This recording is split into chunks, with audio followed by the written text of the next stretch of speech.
so imagine a plane crashes on a mysterious island and a bunch of people survive and some don't, but they kind of do.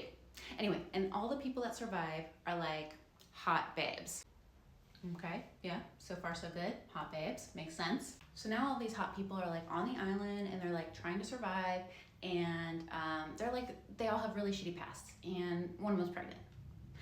Okay, so they go out into the woods. There's a polar bear, obviously, and then there's like a monster made of smoke. Okay, so this is like an island in the Arctic? No, it's like a super tropical island. Okay, so why a polar bear? Unclear. Anyway, this is where it starts to get really good, right? Okay, so there's this like set of numbers that's really important for a minute, and it helps them to get inside of a hatch. Now, once they're inside of the hatch, there's a button that they have to press every 108 minutes, or else the whole island will explode.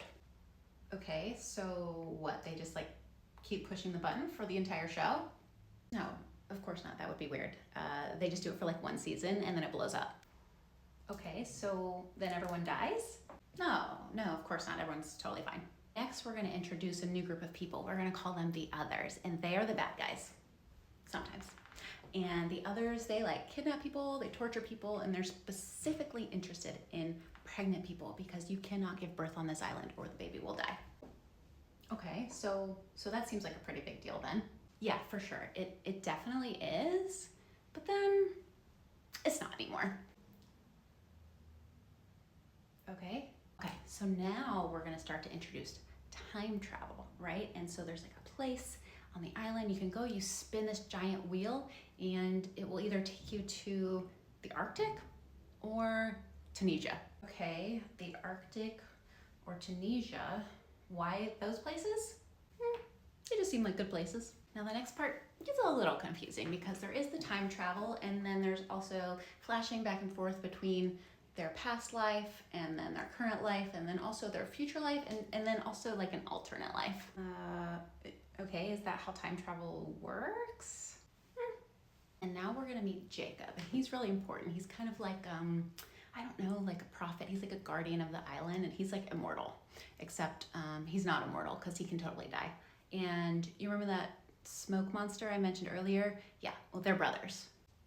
Wait, the prophet and the smoke monster are brothers? How does that work? Right, well, basically their birth mom is on the island, and then right when she gives birth to them, the island witch kills her and then raises them both as though they were her sons.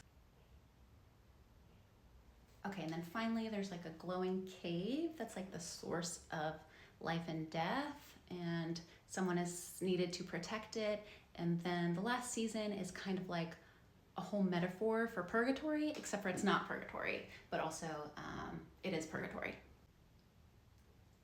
Okay, yeah, and so basically everyone's like dead, and along the way, the hot people like hook up, they fight, they learn about love and life and loss, and yeah, that's pretty much it. Sounds like a hit to me.